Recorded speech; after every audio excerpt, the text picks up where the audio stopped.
প্রিয় BA third সেমিস্টারের ছাত্রছাত্রীরা, আজকে আমি যে বিষয় নিয়ে আলোচনা করব সেটি হচ্ছে তোমাদের যাদের এডুকেশনের অনার্সে সাপ্লি ছিল, যারা এইবারে তোমাদের অনার্সের CC2 এডুকেশনের সাপ্লি এক্সাম দেবে, তাদের জন্য আজকের এই ভিডিওটি অত্যন্ত গুরুত্বপূর্ণ। কারণ আজকের এই ভিডিওতে আমি তোমাদের এডুকেশনের অনার্স পেপার যেটি রয়েছে CC2 তার গুরুত্বপূর্ণ 10 এবং 5 নম্বরের প্রশ্নগুলো নিয়ে আলোচনা করব, যে প্রশ্নগুলো করলে তোমরা 100% প্রশ্ন কমন পাবে।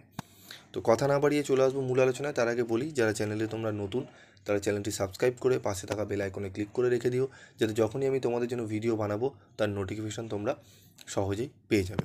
তো দেখো, গুরুত্বপূর্ণ 10 নম্বরের প্রশ্ন বলছে, ব্রাহ্মণ্য ও বৌদ্ধ শিক্ষা ব্যবস্থার তুলনামূলক আলোচনা করো। প্রশ্নটি পড়বে ভালো করে। গ্রামীণ বিশ্ববিদ্যালয় সম্পর্কে রাধাকৃষ্ণন কমিশনের সুপারিশগুলি উল্লেখ করো। প্রশ্নটিও গুরুত্বপূর্ণ। মাধ্যমিক শিক্ষা প্রসঙ্গে হান্টার কমিশনের সুপারিশগুলি লেখো। প্রশ্নটি তোমরা দেখবে, গুরুত্বপূর্ণ প্রশ্ন রয়েছে। এরপর আমরা ইসলামিক শিক্ষার বৈশিষ্ট্যগুলি আলোচনা করো। মোস্ট ইম্পর্টেন্ট প্রশ্নটি, স্টার মার্ক রয়েছে 4টি স্টার, এটি অবশ্যই পড়বে। প্রাচ্য পাশ্চাত্য দ্বন্দ্ব সম্বন্ধে বিশদভাবে আলোচনা করো। 2টি প্রশ্নই গুরুত্বপূর্ণ। উডের ডেসপ্যাচের প্রধান সুপারিশগুলি আলোচনা করো।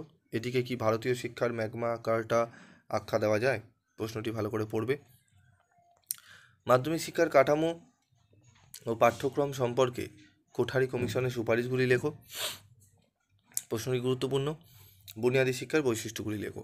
তো এই 8টি প্রশ্ন যদি ভালো করে করে নাও 10-এর জন্য, তাহলে আশা করি তোমরা যে কোনো 3টি প্রশ্নের উত্তর দাও, মিনিমাম 2টো প্রশ্ন তো পাবে একদম, এই 8টা যদি পড়ে নাও।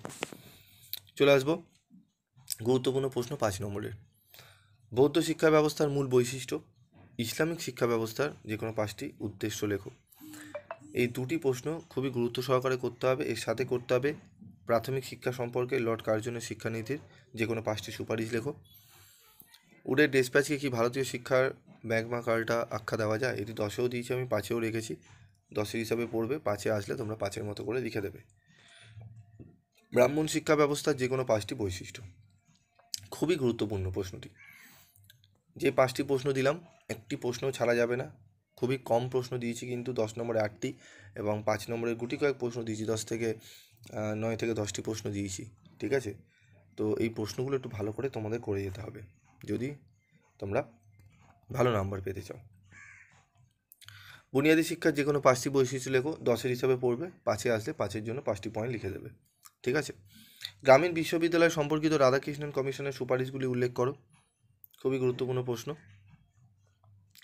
ভারতে পাশ্চাত্য শিক্ষা প্রবর্তনের সপক্ষে যে যুক্তিগুলি দিয়েছেন সেগুলি উল্লেখ করো, ঠিক আছে?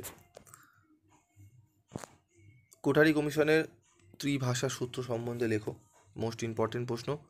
নারী শিক্ষা প্রসঙ্গে কোঠারি কমিশনের সুপারিশগুলি আলোচনা করো। এই যে 10টি প্রশ্ন তোমাদের দিলাম, এই 10টি প্রশ্ন তোমরা ভালো করে করে নিও। আশা করি তোমাদের খুব একটি অসুবিধা হবে না। প্রশ্নগুলো কিন্তু খুবই গুরুত্বপূর্ণ। এই প্রশ্নগুলো ভালো করে তোমরা রেডি করে নিও, ঠিক আছে? তো আজকের মতো এইটুকুই। দেখা হচ্ছে পরবর্তী ভিডিও ক্লাসে। সকলে ভালো থেকো, সুস্থ থেকো।